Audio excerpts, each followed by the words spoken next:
Hello বন্ধুরা, আসসালামু আলাইকুম। কেমন আছেন সবাই? আশা করছি ভালো আছেন। আলহামদুলিল্লাহ আমি ভালো আছি। আজ আমি দেখাবো আপনাদের উঠান বাগান। একই জায়গাতে একাধিক ফলজ গাছ কীভাবে তৈরি করা যায়, যেটা আমার খালাতো ভাই করেছে। দেখেন দেখাই, এখানে পেয়ারা গাছ, আসো guys।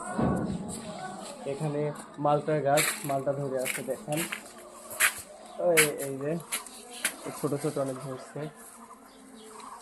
তারপরে পাশে ওখানে ডালিম গাছ আছে, দেখো ডালিমের গাছ, প্রচুর পরিমাণ ডালিম ধরছে। এই পাশে এসে কলার গাছ,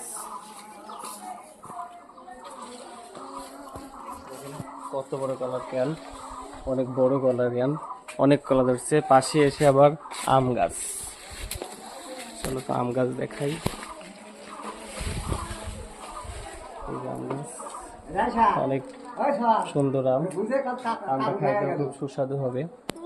আপনারা চাইলে পাশে একটু সপেটার গাছ, নারকেল গাছ, অল্প একটু জায়গায় অনেক রকম গাছ তৈরি করছে। তা আপনারা চাইলে এইভাবে ফলের বাগান তৈরি করতে পারেন।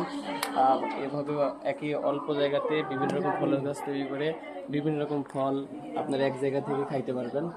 আর আমার জন্য দোয়া রাখবেন, আমি যেন এমন ভিডিও নিয়ে আসতে পারি আপনাদের মাঝে। সুস্থ থাকবেন, যে যেখানে থাকবেন ভালো থাকবেন। আল্লাহ হাফেজ।